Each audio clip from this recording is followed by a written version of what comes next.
Is Captain Marvel a flop for Disney? Currently on Rotten Tomatoes, the audience score is 86% and the tomato meter give it a strong 62%. Those bots, bro. I got screenshots of bots talking about the movie. What they're trying to do is they're trying to give her the title of first black woman director to hold such a high budget. Honestly, we don't know what any of these people's powers are. Oh my God, thank you, bro. She was like, I can see light. You can absorb light.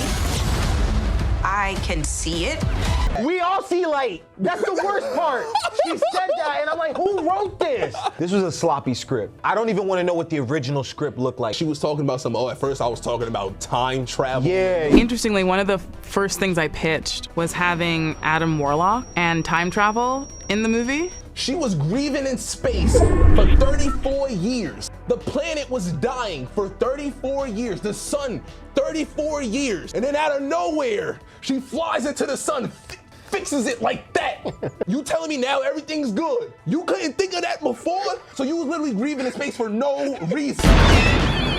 We saw The Marvels, which is supposed to be the sequel to Captain Marvel, but Disney doesn't trust Brie Larson enough to carry the franchise on her own. Oh my so they had to gosh. pack her with two other actors. Girls get it done. Hey man, listen, I like the movie, bruh.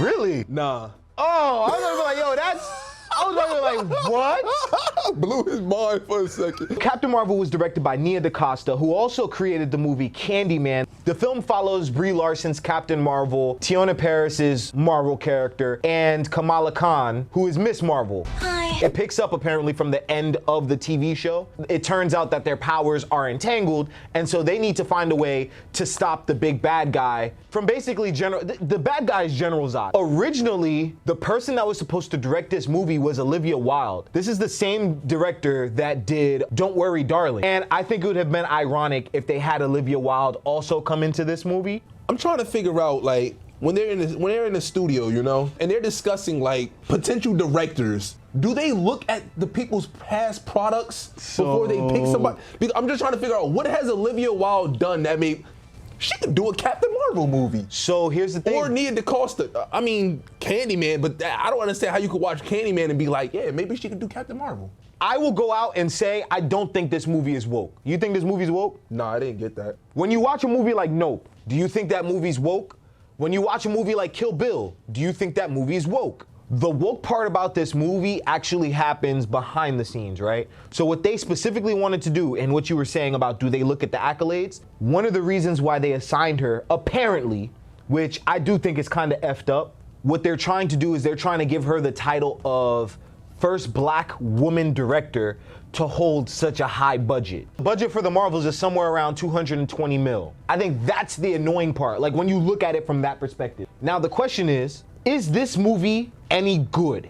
Is Captain Marvel a flop for Disney? So currently on Rotten Tomatoes, the audience score is 86% and the tomato meter, which are other critics, give it a strong 62%. I'm gonna be honest, bro. I don't believe that audience score. Those bots, bro. I seen a lot of bots. Disney. I got screenshots of bots talking about the movie. And then on IMDb, it's at a 6.1 out of 10. Amber at Marvel, a bot. They gave the movie a 8.0 out of 10. The blazing luminescence within the constellation. Then we have another dude, Sheed Money, another bot. The Marvels, I give it 8 out of 10. Definitely worth the watch if you're a Marvel Universe fan. I feel like that's a stupid thing to say.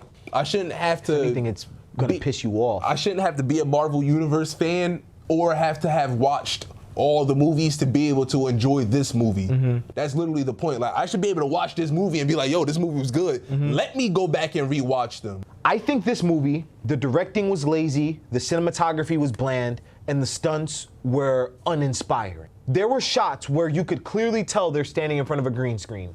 And even just watching the trailers, I was just like, was nobody doing set design? You just look at it and it's just people standing around. That's the extent of blocking and direction that this movie is. The Singing Planet highlights exactly why that's bad direction. Let's look at The Singing Planet versus West Side Story.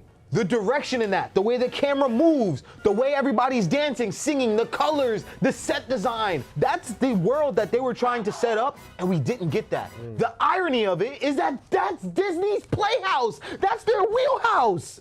That's how y'all started, and you can't even give us that. The worst villain in comic book movie history. I thought the acting was fucking atrocious. Damn. There was not one moment where I felt moved by her performance. It was terrible. If trying too hard was a person, it would quite literally be her. I'm glad what happens at the end happened. And that shit was so anticlimactic, Yeah, bro. that was one thing I was going to mention too. I'm like, bro, what the fuck? Like, you know why they did that? They did that because, listen, I said this once and I'm gonna say it again. Marvel movies stopped being good when they started being trailers for the next product. There was no reason for them to do that, what they did to the villain, just to set up what was coming next. The last 10 minutes of the movie is literally set up for what's next.